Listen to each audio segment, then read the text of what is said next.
Welcome to Chanel the latest. Under the scorching summer sun at an undisclosed location in Ukraine, an almost invisible drone approaches in the distance. Difficult to spot, the remote-controlled aircraft is also nearly impossible to hear.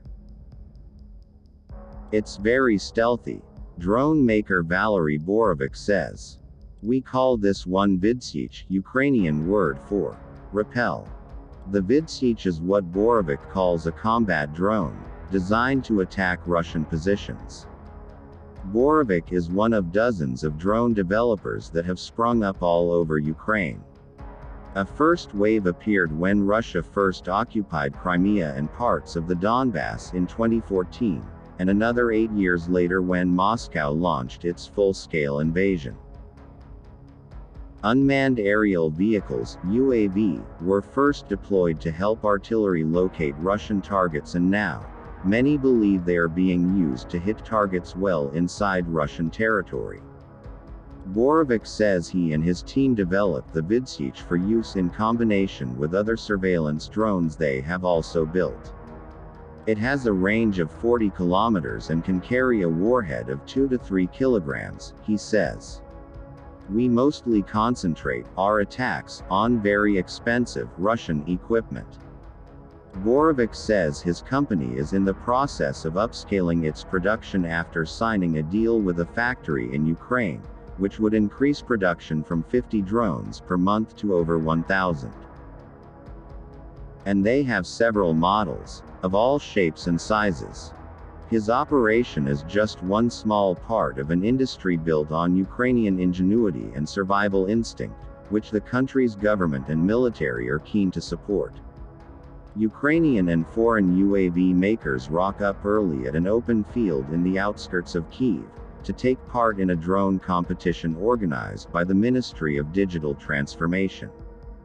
Today we are looking at FPV, first-person view, drone developers, Deputy Prime Minister and Minister for Digital Transformation Mikhailo Fedorov says, before surveying the developers. Every few weeks, we conduct various studies, see what is happening in this direction, look for new drone developers, study the results, Fedorov explains. It is very important for us to find companies that can scale, to look at new usage formats, because this is a technological war.